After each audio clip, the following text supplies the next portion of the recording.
서울 구로구 콜센터에서 발생한 코로나19 감염 확진자만 100명에 육박한다고 합니다. 수도권 확진자 수가 크게 는 셈이죠. 대구 지역 한 콜센터에서도 확진자가 20명이 나와 콜센터 근무 환경이 수면 위로 오르며 이 금융권 콜센터도 비상에 걸렸다고 합니다. 근무 환경 자체를 바꿔야 한다는 목소리가 나오는데 금융권에선 쉽지 않은 상태입니다. 자세한 내용 금융팀의 윤다혜 기자 전화 연결해서 짚어보도록 하겠습니다. 윤 기자 나와 있습니까?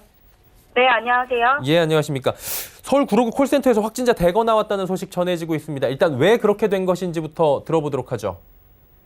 콜센터가 집단 감염지로 된 것은 근무 환경이 열악하기 때문인데요. 콜센터 노동자들의 근무 특성상 적게는 수십 명, 많게는 100명 이상이 밀집된 공간에서 쉼없이 말을 해야 하기 때문에 거리 두기가 불가능하고 이 때문에 확진자 한 명만 나와도 급속도로 집단 감염되기 쉽습니다. 어제 저녁 7시 기준으로 구로구 콜센터 관련 확진자는 모두 99명입니다. 서울이 70명, 경기 14명, 인천 15명입니다. 대부분 콜센터에 일하는 직원들이지만 이들에게 감염된 가족도 일부 포함되어 있습니다. 예, 일부러 그런 것도 아니고 콜센터 직원들도 참 지금 불안할 것 같고요. 가족분들도 지금 불안감이 좀 커질 것 같습니다. 분위기가 심상찮아 보이는데 콜센터 직원들은 어떤 입장입니까, 지금? 밀폐된 공간에서 집단으로 근무하는 콜센터 특성상 코로나19 확산을 막으려면 근무 환경 자체를 바꿔야 한다는 목소리가 나옵니다.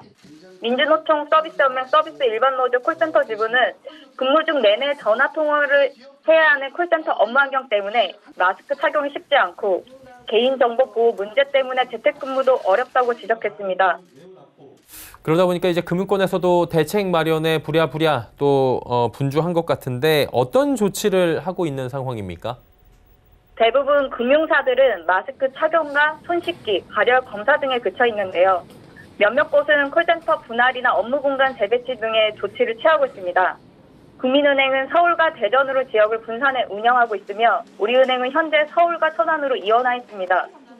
하지만 대부분의 금융사들은 대규모 재택근무로 인한 부작용 우려로 쉽게 결정을 내리지 못하고 있는 실정입니다. 통상 고객이 콜센터에 전화를 했을 때 고객과 관련된 각종 개인정보를 보면서 응대하는데요. 재택근무를 하면 개인정보 유출 위험이 커진다는 겁니다.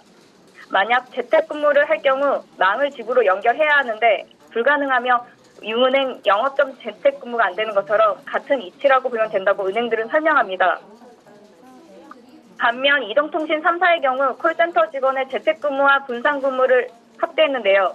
LG U+는 사이버 상담사 등을 대상으로 어제부터 순차적으로 재택근무에 들어갔고 SK텔레콤은 전국 콜센터 직원 6,000명 중 재택근무 의사를 밝힌 1,500명을 대상으로 재택근무를 시행합니다.